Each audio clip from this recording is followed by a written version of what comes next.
Nonsense in the chaos.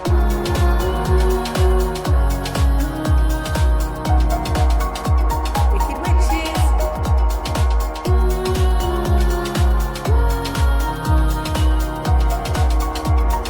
Trusting the unknown.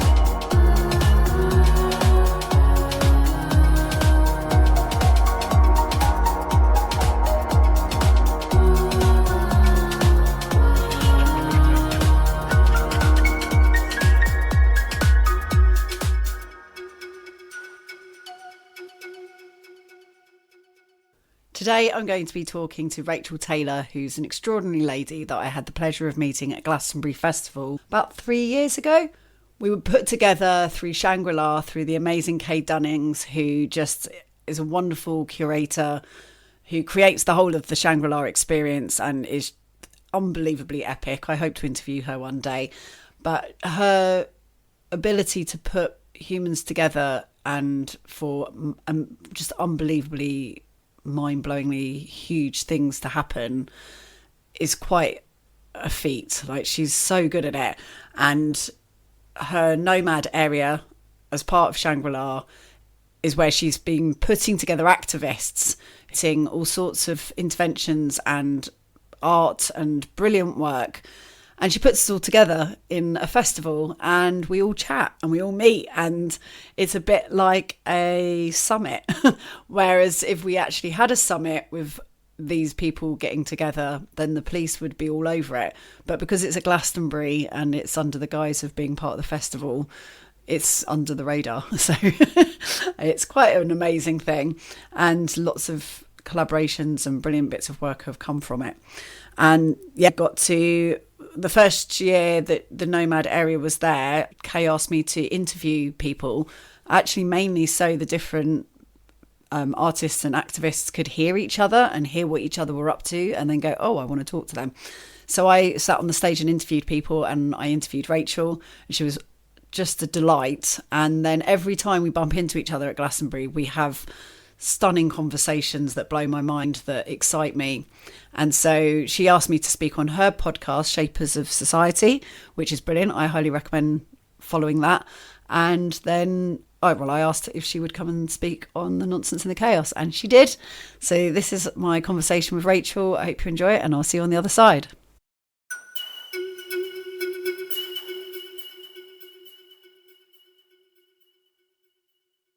We met at Shangri-La Festival a few years ago.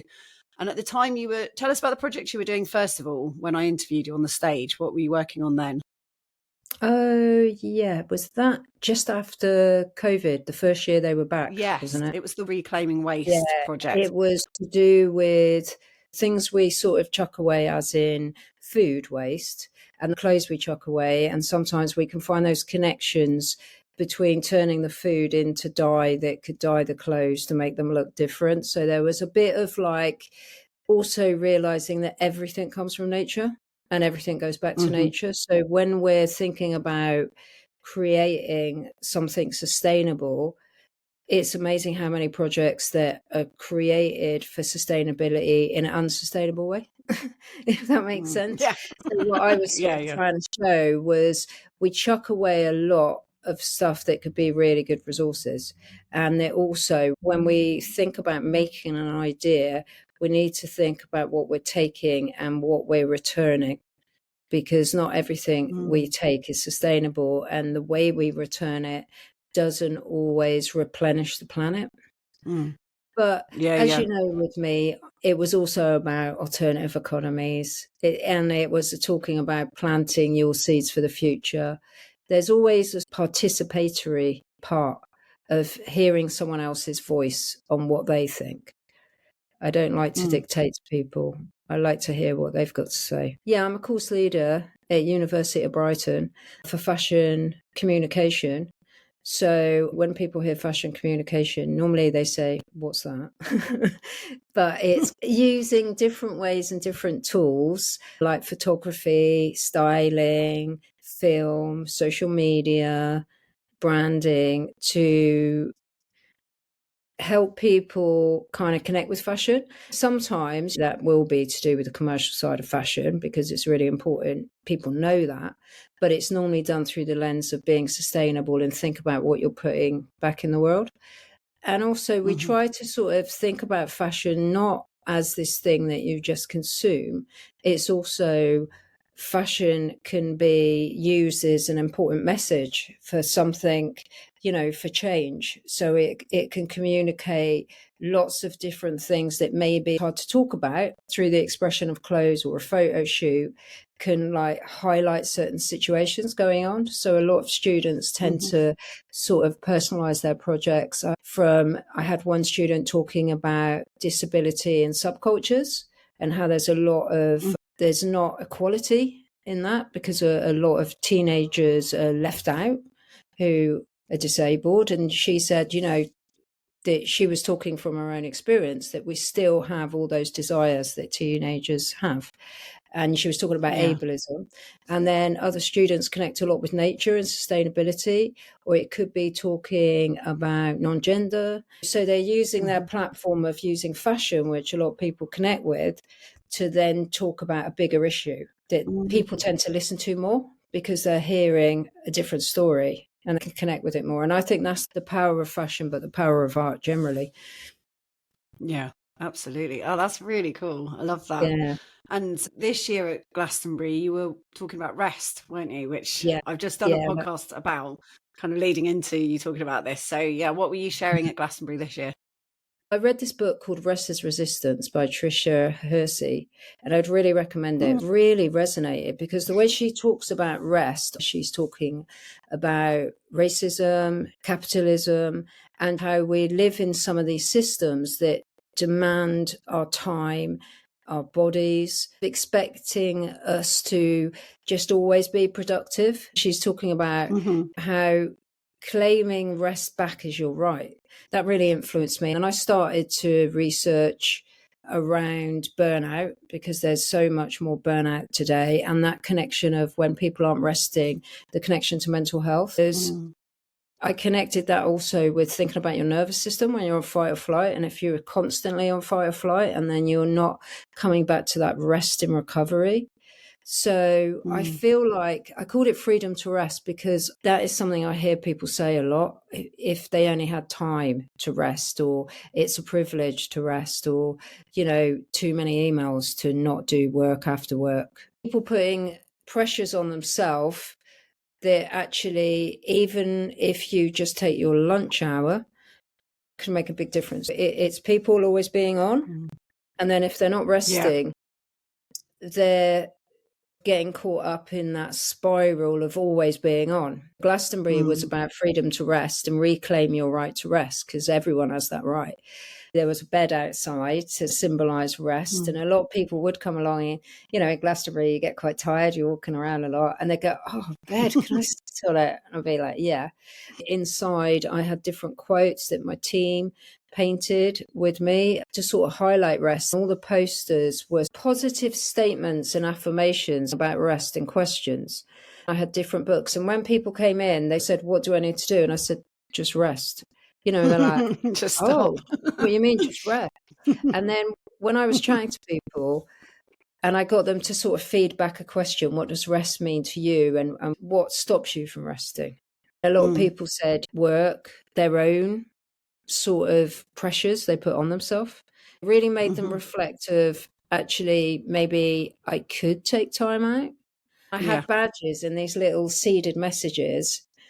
They would have different intentions like rest more, or grow, take your lunch hour, or just come back to yourself. I had a few people in tears, not intentionally, but they would just be like, "I cannot believe I've got that. I was just talking about that to someone before I came in here."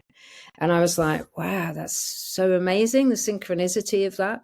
But it also showed that it's really needed because when we rest, we're helping the earth to rest as well, which is what Tricia Hersey talks about. If we're on this constant go, we're draining the earth to be on constant go all the time. And with the seasons, they rest. Like we're coming up to winter, that's a resting time, isn't it? And it's natural for our body to have those modes of rest. It's so important. But I did it in a playful way. I didn't want to be all serious. I like to have a sense of humour. I had one lady, she stayed 2.5 hours and fell asleep. And I just left her to just fall asleep. And I gave her the book she was reading. I was like, you're so into it. Have the book. Do you know what I mean? So, that's amazing. Yeah. Because it feels like Kay's really bringing people together. Like, she's so good at orchestrating the people that she brings together. It's such an amazing group of people that are there. I think that's so true. And I think how they happen to have connections together without realizing it. It was like, we'll put all these people together. I think they connect really well. And then you start having all these interesting conversations with people that you didn't know you were going to be placed next to. It's really great because I had so many different types of people in so many different ages of people coming in. And you could see across the board that everyone was feeling a bit burnt out. Yeah, well, that's what I was thinking, is that it was post-pandemic. Like, I feel like the pandemic made us all stop. Yeah. And for me, I haven't been able to get back to the speed that I was going pre-pandemic. And I was shocked at myself for how fast I was working and how hard I was working. And I'm just not up for it anymore. I'm having to live on a lot less money and accept the fact that I can't afford, you know, I've got all these lovely clothes that I wear, but they're all from pre-pandemic. I can't afford to buy any of them now.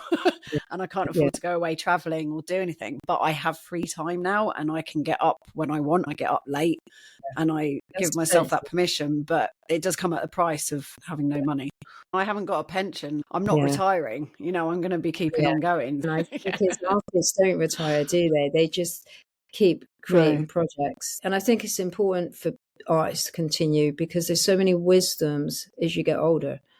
I think I'm a bit older now. So when I was in my 40s, I would stay up and do things. Now I look at that and I think I don't need to do that because if you're working all the time, life is about living. It's not just about working. I really enjoy what I do, but it's about taking time out as well. When you do that, you have more clarity. You've got to be kind to yourself. Yeah, you need calm spaces for ideas to percolate. I hate January. Now I call it creation hibernation. It's when I give space for things to happen. It doesn't even take long. I literally just said, I don't know what I'm doing next year, but I'm giving myself this permission for it to now stop. People have a preoccupation with the future, even though the only real time is the present. People do have a preoccupation. If I know what the future is, then it'd be all right. Or people worry about the future, that uncertainty. So having this kind of, I know what I'm doing. It is good to have a framework, but it is good to be open. Yeah, absolutely. Come along. If you're too fixed in your view, you'll miss the opportunities on the side. You were talking about how much you love nature and how you rely on nature. And I feel like if you're always grasping for the next thing that you're going to do, it's coming from a place of fear. Quite often you're forcing things to happen.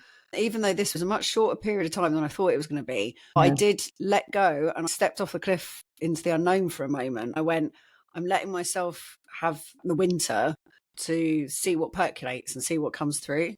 I had a moment of fear of like, am I going to get writer's? I've never had writer's block and I've never had a creative block because I always follow the threads. I just had a moment of like, oh God, what happens if nothing comes through? But I was like, just trust it. It's fine. Something will. I always trust synchronicities and when things come through from the universe. Someone got in touch with me and put me in touch with someone via email. I reached out to them and they didn't respond. Then someone with the same name was doing something on Facebook and I thought it was them. And I reached out to them and went, oh, were you the person that someone put me in touch with talking about pilgrimage? They went, no, but I'd really like to talk about pilgrimage. So we did. And now we know what we're doing. And we're doing a pilgrimage next year. It just all came together. But that's the universe leading something because that's all just coincidence. And suddenly it was like, oh, yeah, that all makes sense. I read in a quote somewhere, you don't have to force purpose. I think there's a lot in that. Because sometimes when you try to force purpose, it's probably not purpose. Purpose is flow. So if you're trying to force it, it's probably not your purpose. It felt like I was falling slightly. You know, there was and I kept having moments. And it was only in the end, probably about 3 or 4 weeks. But it was just that, oh God, what happens if nothing comes through? But the thing that flowed with it is during that time, 2 things were bothering me and I didn't know how to approach them.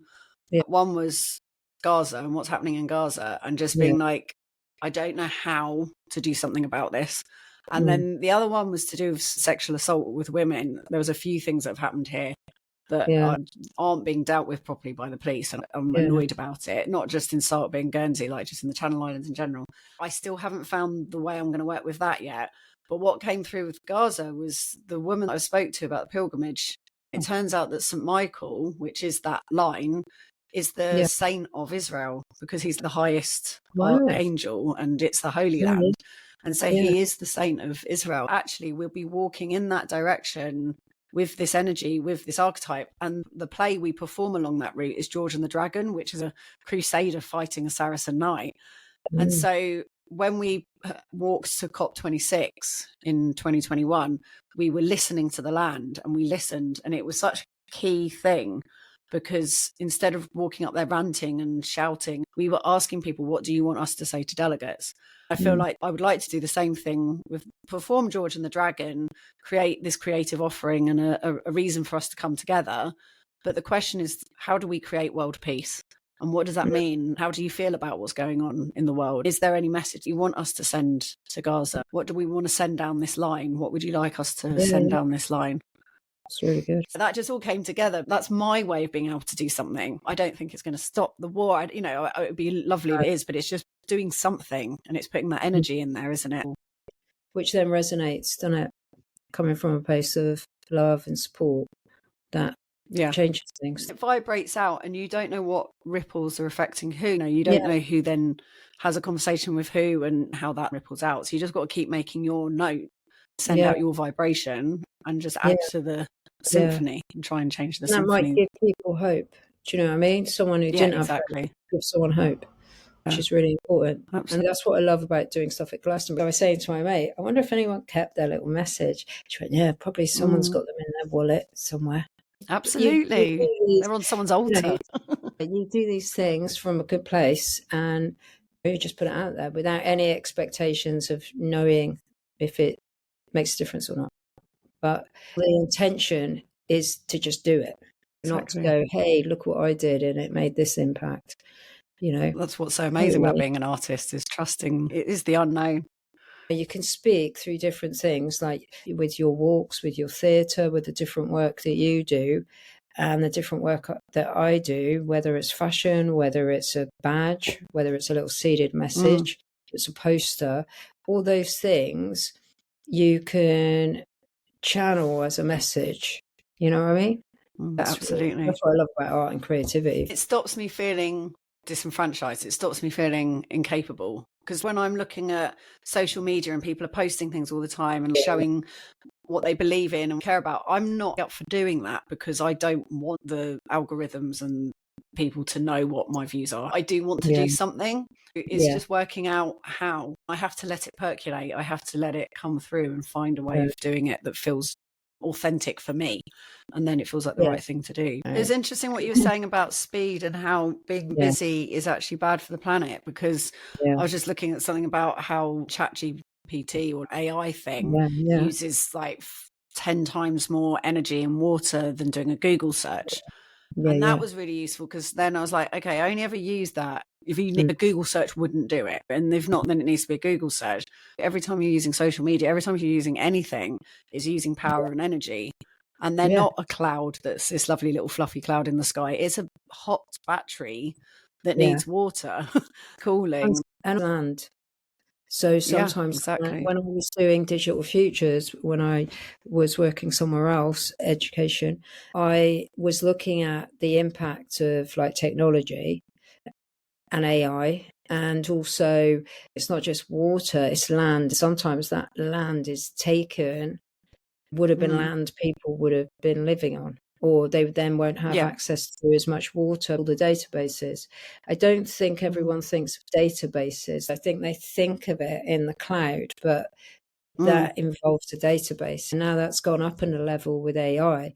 I'd like to think about how to make that sustainable. Energy-wise, they're going to have to, because if the Earth keeps getting hotter, then they're not actually going to even be able to survive. At the rate that we're going, the world will be too hot for these databases to actually and sometimes when you think about the things we use technology for and all the rare earth materials that it takes just to have a phone, and what we use it for. And then you sort of think about rare earth materials you need to survive. You're like, are we using it in the best way? Do you know what I mean? It's totally. Yeah. It's the same as what you were saying about things that are green and like electric cars. I do think electric cars are probably better than obviously petrol, but you're still using lithium and all sorts of precious metals that in themselves are not good. We should just drive less. Just stop driving so much. It's habits, isn't it? Yeah, and then it becomes like this progress, but not really progress, because it's almost a false progress, because it comes at a cost. It is the earth. We got all these labour-saving devices that were meant to be progress, but actually it's just made us busier and more tired.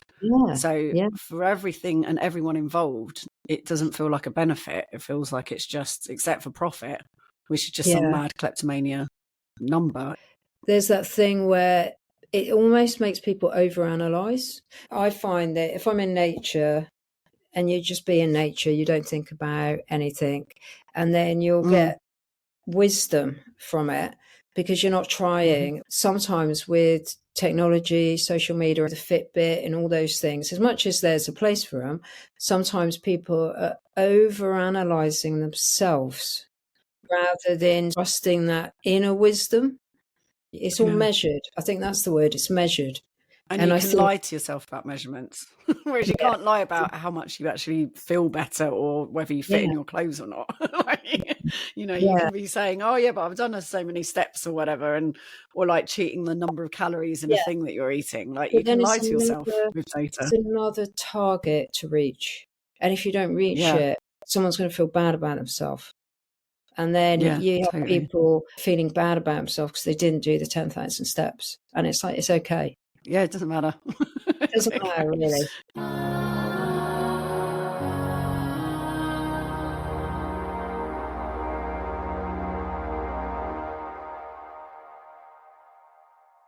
So I'm going to put the cards up for you to say stop and say, it's not a reading. It's just something to give the universe a little prompt for us to talk about something. So if you tell me when to stop, and I'll stop and pull the card out. Stop. Oh, look at that. Art. We've already been talking about that. That's really it's a beautiful card, this card. So this card's almost like a kind of yin and yang. There's a duality to it. It's a phoenix and a dog bird type thing. What they call griffin. It's a real alchemy, it feels like. I think art can be alchemy for someone using art for healing, doing art to heal themselves. And I also think it's alchemy in the sense of someone giving out art, like at Glastonbury. That's a kind of alchemy. What I try to do at Glastonbury is I'm kind of talking about alternatives to status quo. When someone's not in their groove or they're doing something, but they don't really want to do it. They want to do something else. And here's the thing they'd love to do, but they feel like they can't. I think that's art.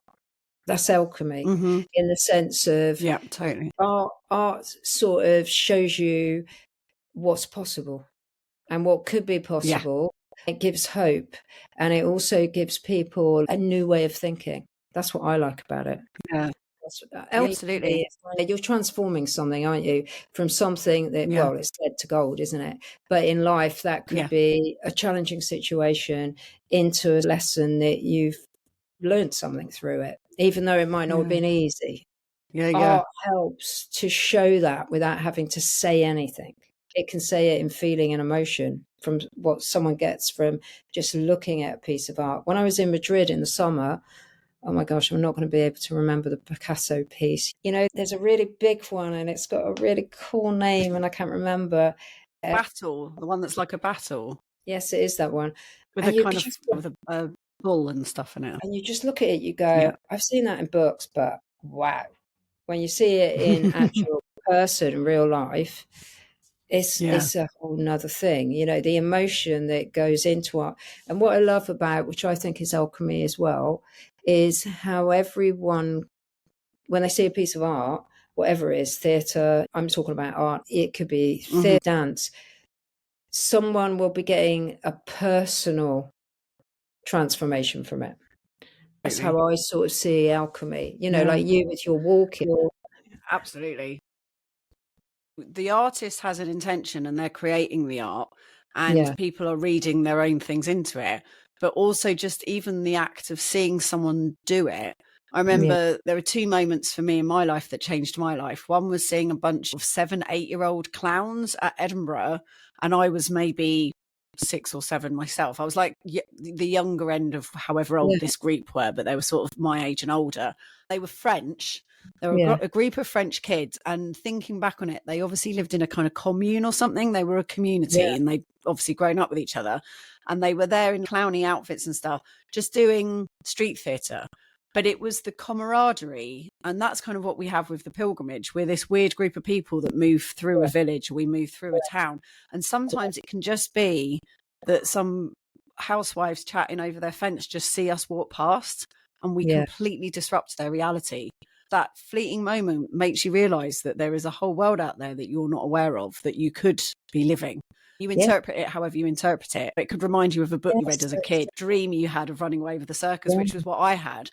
And so seeing these kids and the way they were connected and just the way they were so free to perform on the streets, I was like, I want to be part of that. I want to do that. And then another one was seeing the Marat Sard, a play, sixth form college, when I was studying theatre studies. And up until that point, theatre had all been theatre-y. It had all been theatre that you're kind of used to and would expect. But the Marat Sard was done in a way that had almost a Tudor Mummers Player kind of vibe to it. So it had a folky theatre feel to it. I'd been working at this Tudor reenactment since I was 10 and was obsessed with the players, and we would perform these plays of George and the Dragon and do all this stuff. And to me, that hadn't seemed like theatre. And then this was a Peter Brook production with Glenda Jackson in it, performing this play that had jesters and tumblingness to it. And I saw it and I just went, oh my God, that also is theatre. And that this thing that I've been doing since I was 10 is also valid in this space. And that's what I actually did for my A-level. I wrote a mummers play and I made all the masks and the costumes, and we performed a mummers play in the round. That was my A-level theatre piece. And it made me realise that I could do that, and that my folk theatre counted as being part of the theatre world and the high art world and stuff. And it's those things where you're like, oh yeah, and that's possible. Oh yeah, and that's possible. It's the message and the work that you're creating, but also just the inspiration of you doing it that triggers people. It's like an intervention, isn't it? Like when you walk past those people just looking over their fence, that's almost like a really quiet intervention. Like, who are they? Oh, hold on, there's a whole world out there that exists, that you might not have thought about until you walk by. And I think also alchemy to me means transformation. That's the power of art. It's very transformative for the person doing it and for the person seeing it. When you make art, like whenever I'm making the stuff for Glastonbury, I feel like I'm learning as I'm making. I'll be sort of going, wow, yeah, I'm doing this, but I'm learning from it. Like when you talked about that in my podcast, when I was interviewing, you were walking through the land and you were transforming as you were going because you were eating the hawthorn, was it? We were having that conversation. Yes, that's right. Yeah. And it's like you walked the land and probably from the start and the finish, you transformed. So to me, that's like alchemy in its sense, isn't it? We're always transforming. Absolutely. In life, generally. And it is because our whole life is an art, and it's that when we have taken the sacred and the art out of our lives and made it a separate thing, which is what we've done. So spirituality, creativity, love, all of the things that actually is what life's all about. We've taken that out and we've said, oh, sometimes you go do that. If you go do an art course, then you'll do that. Or if you're at an art class, you'll do that. Or if you go to church, you do that. Or if you do a yoga retreat, you do that. But the rest of the time you do a 9-to-5 job and you work really hard and it's tarmac and it's feral pigeons. And that's what it is. Like, that's what reality is. And we've just been tricked. Like, that's a complete trick. And actually the whole of our life is an improvisation. It's a creative act. Everyone's an artist. And the whole thing is alchemy. And we got alchemized into existence through a magical act of an egg and a sperm. And we'll alchemize out of this reality into something we don't even know what's going on. The whole thing is fascinating. And that's what's so powerful about that, for sure. It is, isn't it? It's beautiful. Being alive is such a bloody brilliant thing. It really is. Oh, that's a great card to pull. I'm glad we pulled that one. Excellent. So let's do another one.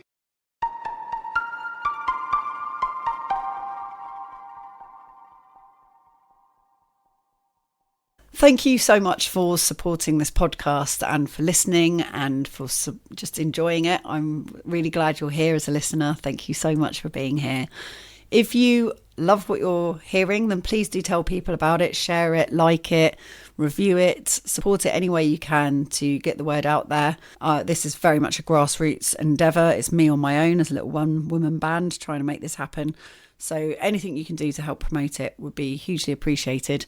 And if you're able to and you are inclined to do so, then I have a Patreon page.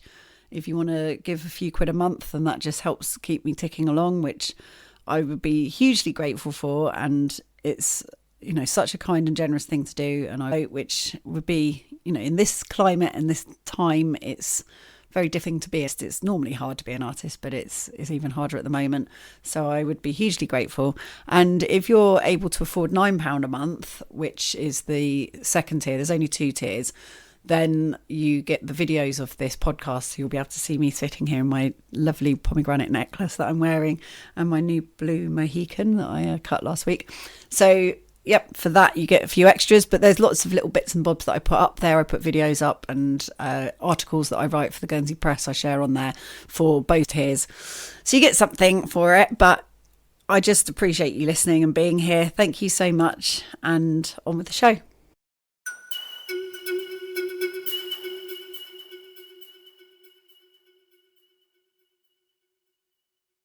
I think I'm going to go for that one that's right on the end. This one? Yeah. Brilliant. Cool. So this is futility. So this is sword. So this is the mind. So what feels futile? And it's very much to do with the mind. So swords are the mind. So thinking and overthinking. You can see it's quite sharp and shardy. I think overthinking is a common thing these days. Yeah. I think it's very easy to live in your head, and that's where you come back to living, right? Because if you think about being embodied, you're in your body. Whereas I think sometimes in society with the social media, and I'm not going to just blame social media because it's definitely got its place. It definitely is helpful and it's really good. But I think sometimes, I was talking about the analysis that we're sort of evaluating ourselves. We're performing, like you were saying earlier.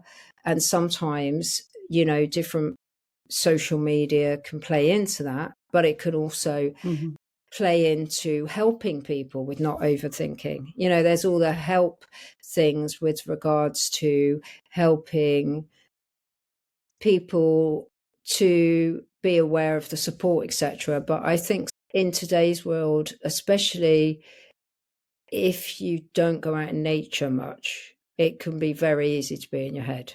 When you're in nature, there's a sense of feeling grounded, feeling in your body, and also some of the lifestyles these days, they're quite, sitting, not moving much. So for me, I think it's really important. 2 things that I think are really important is movement and nature. Because I totally agree with that. When you're moving and when you're in nature, you're in your body. And when you're in your body, you can really think about how you're feeling. Whereas when you're in your head, you might be anxious, and that tends to feed that more. If you're feeling a bit anxious, you go for a walk, you'll be like, oh, I feel really good. It makes such a difference. So that's what I think of, like mind stuff. I think culture today is very mind led. Yeah, absolutely. It's encouraging us to, and I feel like that's the consuming, because it's exhausting. I've gone and done a Vipassana where you go and meditate for 10 days and you don't talk for 10 days. And I've done that a few times and I love it. And you feel like you're unprogramming the programming that you spend all day doing when you're looking at social media. And you'll have cleared all of the notifications on Facebook, and then you open Instagram and clear all the notifications on that, and then go back to Facebook to see if it's gone, and then shut them both, look them again just to see if anything else has happened in that second, and you just keep doing it because you can't just sit there and do nothing. And it's what you're talking about with rest. Like, we've lost the ability to sit and do nothing. And I feel it. I feel like I've got quite a balanced life, but I'm really bad with it. So I give myself a digital detox in January till trying to go till about Easter. I try and go to about Easter where I just stop all of it. It's going to be a challenge next year because of the podcast, because I need to promote it on the podcast. Or it might be that I do a break with the podcast then, and I'll say I will be breaking for January, February. Maybe that's the way to do it, because I do need to treasure that element. And it's the same with female cycles as well. Like when I bleed, I need to give myself that permission to stop on the day that I bleed and to do that. And it's just recognizing that we need these moments in time to let us have that time to rest and stop. I just think body, everything, like, sitting there meditating, I could feel my body resting and the muscles in my body felt like wax and they were dripping over my skeleton. It really hurt, like it was painful, but all my RSI went and things like that. And then there was this, you were in your retreat in Passionate, when I was in Passionate, there was this point of pain in my shoulder and it wouldn't go. And then on the last day I went, do you know what, I won't meditate anymore. I can think if I want to, it's fine, it's the last session. And I ended up thinking about a thing that had happened to me that had made me really angry and upset. Suddenly I realized that my whole body was full of fury, remembering, and I relived it like I was watching a movie. I remembered every single detail of what had happened. I was so angry. Then I just thought, it's not happening now though, is it? And I breathed out, and as I breathed out, my shoulder just unclicked, and this pain I'd had in my shoulder just suddenly unclicked. Everything's so stored in our bodies. There's that book, The Body Keeps the Score, which is really good. There is. So when we walk the land and we walk the pilgrimages, it's an epic thing that I don't think we could possibly comprehend the meganess of what's happening with that, because we're giving the land a massage. Our feet are actually having this connection with the ground. We spend a lot of time walking around barefoot and a lot of barefootness on the earth. So we're getting that earth connection where we're getting that electric impulse that's coming up from the earth. There's actually electricity coming off of the earth that we're then connecting to. And we're also just out in nature for that long, and the speed of walking and everything, because I do think for hundreds of thousands of years we were hunter-gatherers and we walked. We're not meant to be looking in each other's eyes. We're not meant to be sitting on chairs. We're meant to be walking at a slow meditative state. And that's when we talk, and that's all of my ailments like sciatica and food intolerances go when I walk. Everything goes, because your body's just processing it all. And it's healing you as you walk. Yeah, I love books, but 2 books I'll mention because I won't remember the author. I'll send you what the authors are. One is talking about land in walking. There was a book my sister gave me called Adventure Revolution.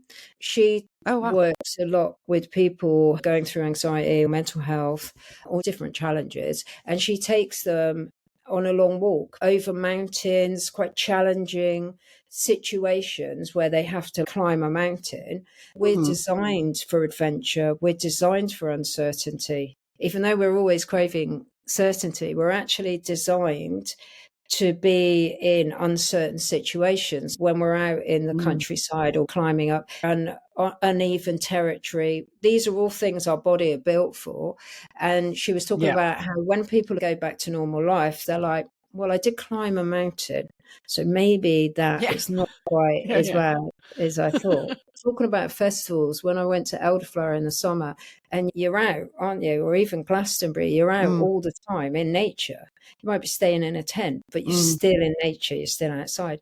And the weird thing was, when we were driving back and we stopped at Sainsbury's to get something to eat, when I was walking on the concrete, it felt really weird.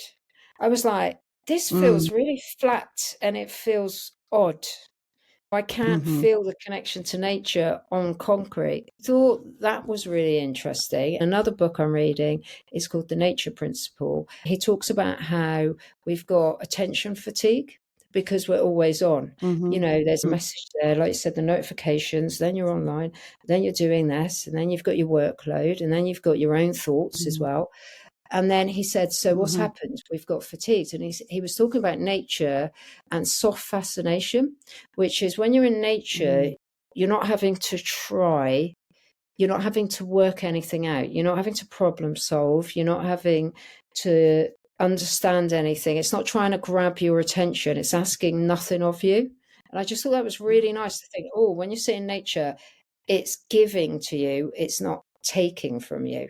And he was saying that in today's culture, it's taking your attention all the time. And they called it soft fascination. And I thought, that's really interesting, because that's when you become more embodied and less in your mind, because you're just being, aren't you? And coming back to the silent retreat, I bumped into someone. I was having an interesting conversation. They'd just been on one. And I asked them the question. I said, okay, so you've been on a silent retreat. Do they give you a day to get back to noise? Because when you've had silence, she said, yeah, they give you a day where you can talk to each other. But she said what she found, I said, what was it like when you came out back into the real world? She said, I felt like everyone was demanding something of me, whether it's a sign, whether it's a post. And we've just got so used to all these signs, and coming back to thinking about mind, we're not realizing we're spending a lot of time in the mind. Really, it's about mind and body, isn't it? Somatic yoga is mind and body. Being more in our bodies will help our mind. I remember feeling so exhausted from being in London when I was younger from all the signs that I couldn't help reading. I remember that being exhausting when I was 18. I moved to London before the internet. So that was before, because I got my first email address and was using the internet when I was at university. So this was before that, being tired from the sign reading in London, and now thinking, God, we're way beyond that. Seeing a sign, you're figuring it out, and then you're thinking about how that relates to you. And then sometimes it can make people not feel so great about themselves, or questioning. Or even if it's not making you feel great about yourself, it makes you angry about what they're trying to make you do. Like you can feel the anger of how they're manipulating you, and then that's made you feel something. But very rarely is it going to be positive, is it?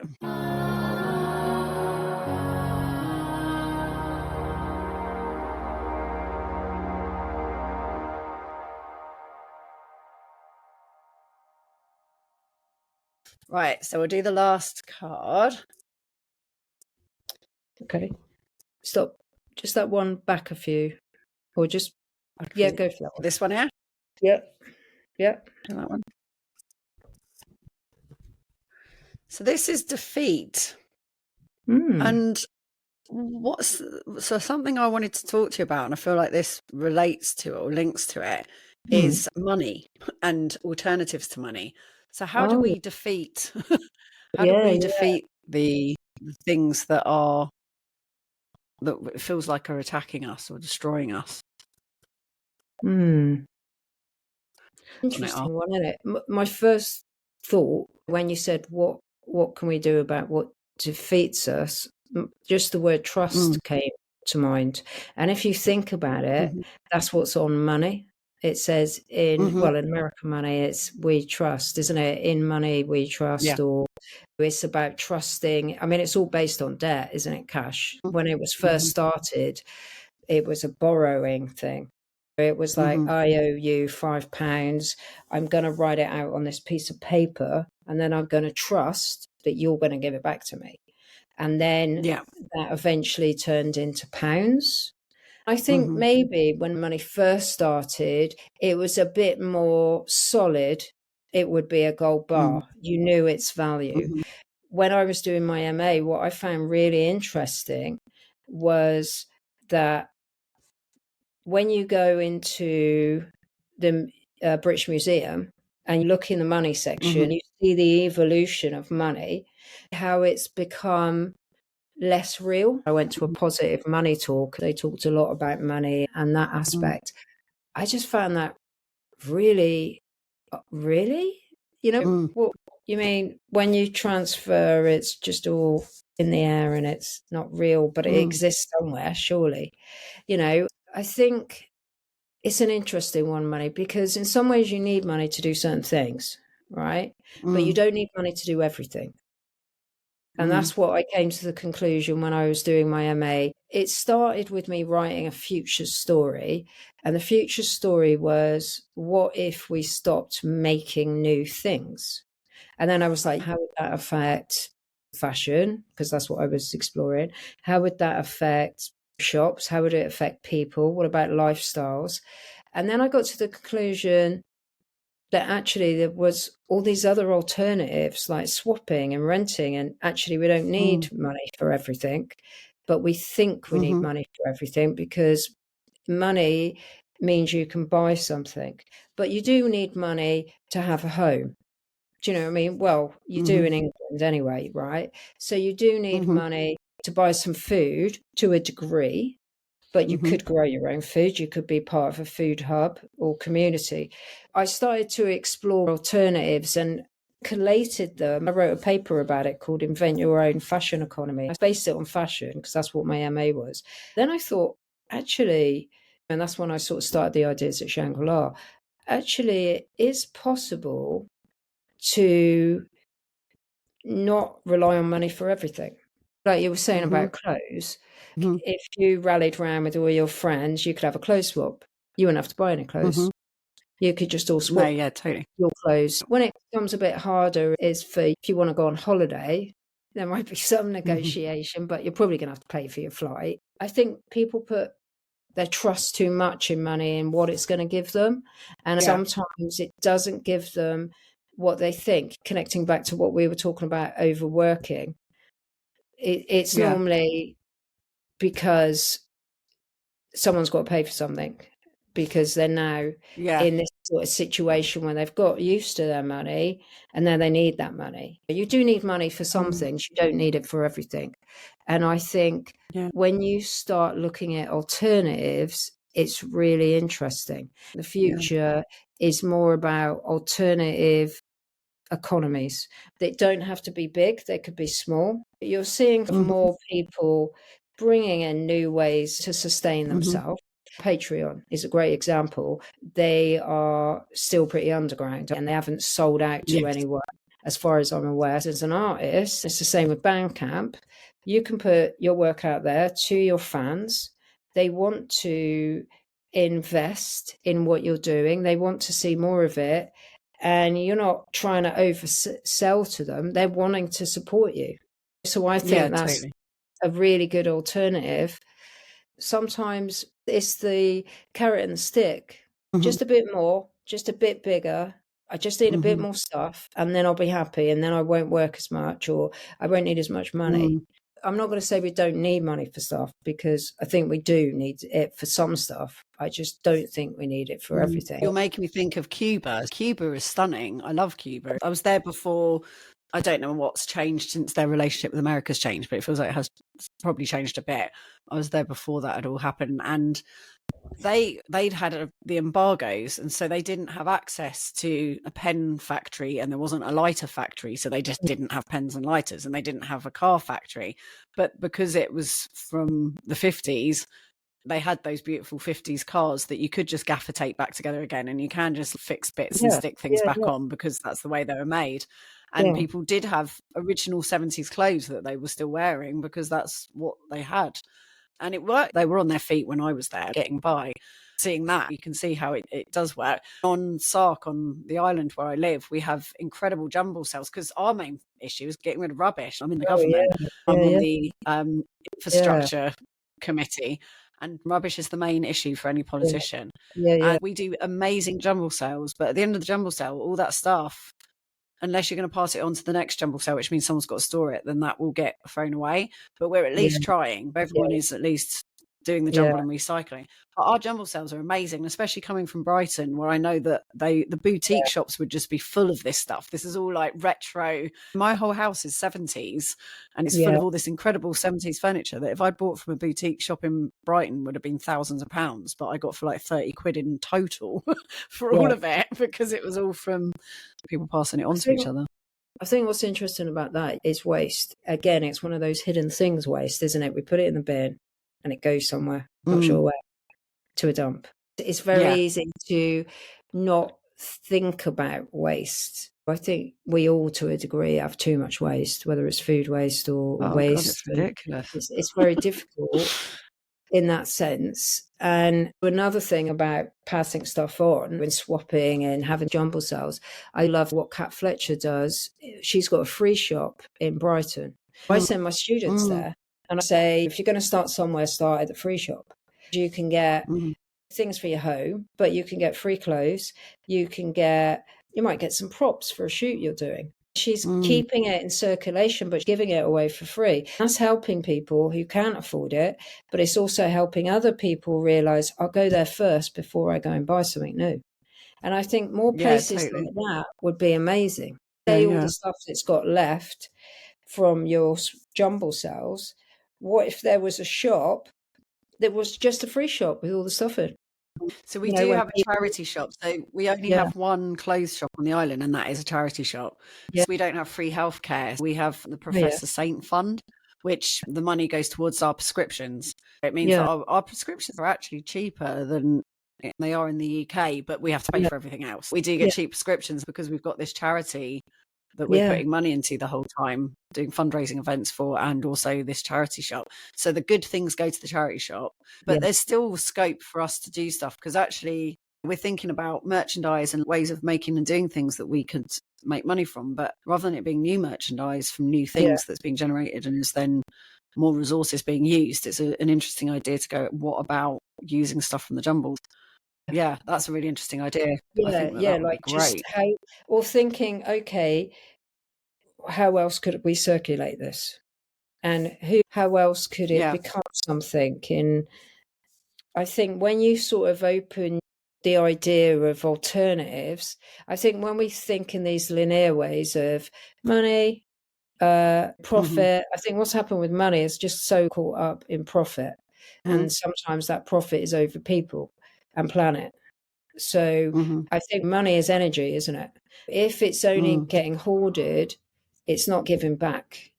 If you're thinking of money as circulation, energy is better when it's circulating.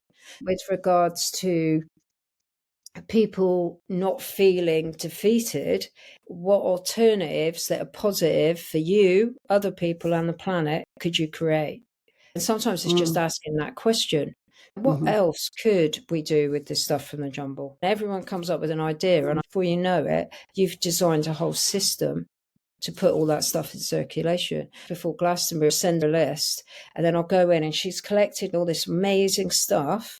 Anything I don't use, I bring back. I don't chuck it away. I go, okay, I'm not going to use this now, but you can have this back. It's like asking that question first. Before I buy new, could I source this somewhere else? Even if you've got your charity shop, but maybe there could be a free shop and it's just got the stuff in it. People go, oh, that thing I didn't need, I need that now. And like a tool shop or a swap shop thing as well. Sewing machines. I know loads of people need sewing machines, and I've got a sewing machine that I know is really good, but I've not used it since I've been here. And so I don't need to have it in my house. It's a library of things, like they've got in Through. They've got a library of things. Yeah, that's right. Yeah. When I was doing all my research, I was like, right, what are alternatives that is sustainable? Library of things, free shops, swap shops, like use the community groups coming together, cooperatives. Anything that's not just based on one person's going to profit from it. So I think those are alternatives to money. We need a bit of money for some stuff. But if we take the focus off that we only need money, you start to see, that's what happened when I was researching money. My main question was, how does a creative sustain themselves so they don't have to sell out? Because you see it all the time, or they stop doing their amazing stuff that they do. They go, not making any money, so not going to be able to do it. Or they suddenly sell out, and then what was really original and really pushing the edges suddenly isn't. The same happened to subcultures. They all got commercialized and commodified. I was having this conversation the other day with a student. More people need to say no to some stuff. If they said no to being bought out by a massive company, how is anyone ever going to push new ideas? If everyone's just saying and you're just getting the same old thing, they might got loads of money for it. How is things going to change? Whereas if those companies that you look back in history, they said no, and then they made all these culture changes that were positive. The more people go, actually, that's how people do it, but actually there's these other ways you could do it. And you're seeing more people become CICs, more people become cooperatives. And the reason for that is they want to give back to the community. If every business was giving back to the community in some way, it'd be so different. Thank you. That was amazing. That was giving me loads of stuff to chew on and go off and do and create. I'm really excited about that.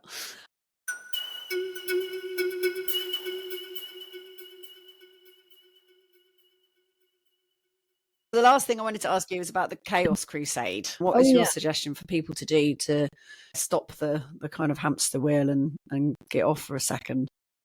Personally, my view on getting off the hamster wheel is rest. Give yourself permission to rest. Everyone's rest is different, but for me, I can honestly say going out in nature daily for 30 minutes, whether it's walking, whether it's just sitting, and that's not being plugged in. Do you know what I mean? It's not walking nature with your headphones on and you're listening to your favorite track. It's like, or scrolling on your phone as you're under the tree. It's just literally being still and quiet, or walking, trying not to think about anything and just letting nature wash over you. And I think if you do that every day for a week, for 30 minutes, preferably in your lunch hour, if you don't take lunch hours, make that part of it as well. Take half an hour lunch, sit in nature, see how you feel at the end of the week. I guarantee you will feel freer, for sure. Definitely. Yeah, and I need to do it, even though I live on this island surrounded by nature, and I love walking and I love being in nature. Like today, I haven't been out of the house yet, and that can happen really easily. I looked out the window and it was sunny and gorgeous all day. I try to go out when it's sunny because we are at the mercy of the elements here. When it's wet and rainy, I can basically get on my bike and dash to the pub. But that's it. There's no bus, no taxi, no other indoor spaces. I'm not going to a gym or a swimming pool. I've actually got 3 pubs to go to, and that's it. You do have to hunker down in the winter. So when it's sunny, I do tend to try and go outside. But also I had things to do. Like I had lots of things happening today and I just missed the opportunity. I am going to go out tonight. There's a dark sky island. We go out under the stars and go out under the moon. That's lovely. I love going out for nighttime walks. There's something about it, like walking along near the sea. And the nighttime, we don't probably see as many stars because we're in a city and it's quite light, but it's all quiet and I just find it so peaceful.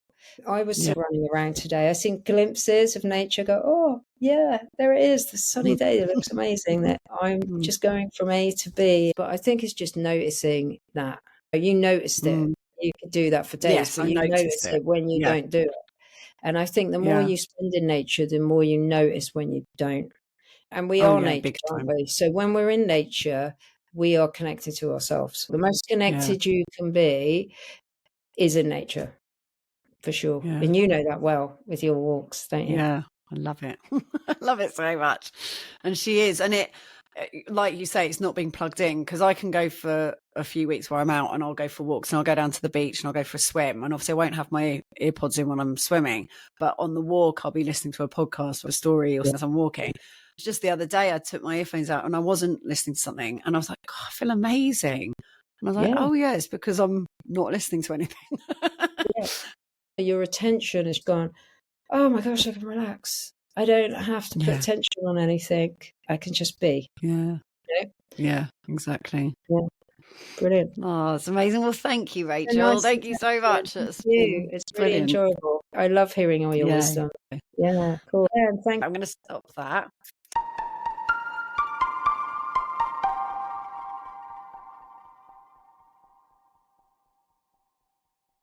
How amazing was that? I just love Rachel, and I'm trying to explore at the moment around money. I find it a fascinating subject and I want to keep talking about it and keep unpacking it and thinking about it. And she gave me some ideas for the island, which, that's what's so exciting about the people that I meet at Glastonbury and the conversations that we have.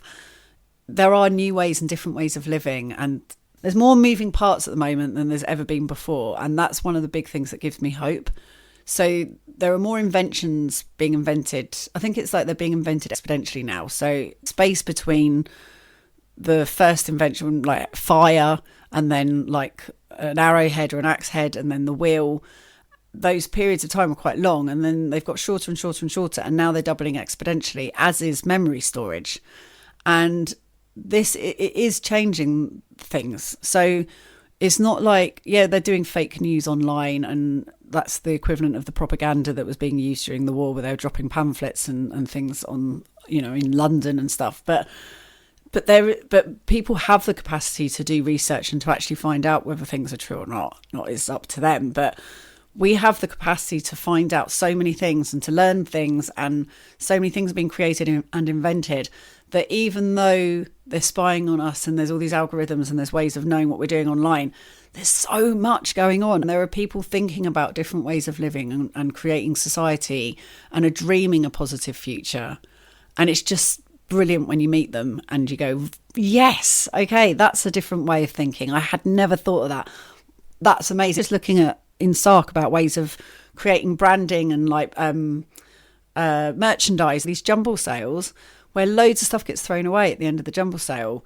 And yeah, it's brilliant that we're having this sort of last ditch attempt at trying to recycle and reuse things, but they all then get burnt or, sent away to be recycled and all the rest of it. But actually we should be using that stuff we could be doing more with it. And Rachel really inspired me. It's like, we should be upcycling and merchandising and making new things with this stuff, because we've got so much stuff, and actually most of it would be hugely expensive in the boutiques of Brighton. We're throwing things away that would go for so much money in Brighton because everything here is from the 70s but it actually is from the 70s. Loads of vintage stuff here, retro stuff. So yeah, it's given me lots of food for thought and ideas for things that we could do here. And if anyone has any ideas, if any of you run a shop in Brighton or have any kind of upcycling initiatives, let me know, because honestly, we could send you crates of stuff. This island is full of hoarders, and it's just, there is so much stuff here. It's crazy. My house is full of stuff. Everything is full. It's jam-packed full. And we've got loads of things. So yeah, any ideas? Very much interested to hear them. So thank you ever so much, and I'm so excited that I'll be doing the next podcast, but the one after that I've already done the interview, and it's with Heather Sanderson, who I mentioned in my podcast about Rest is Revolutionary, talking about menstrual cycles and female cycles. I honestly recommend that men listen to it, but I'll talk about that more next week. It's just I'm so excited about how this podcast is unfolding. It makes me really happy. So thank you for listening. Keep listening. And I promise this adventure has got so much juice still happening in it. So yeah, I'm very excited about what's happening here. Thank you. And I'll see you at the end on.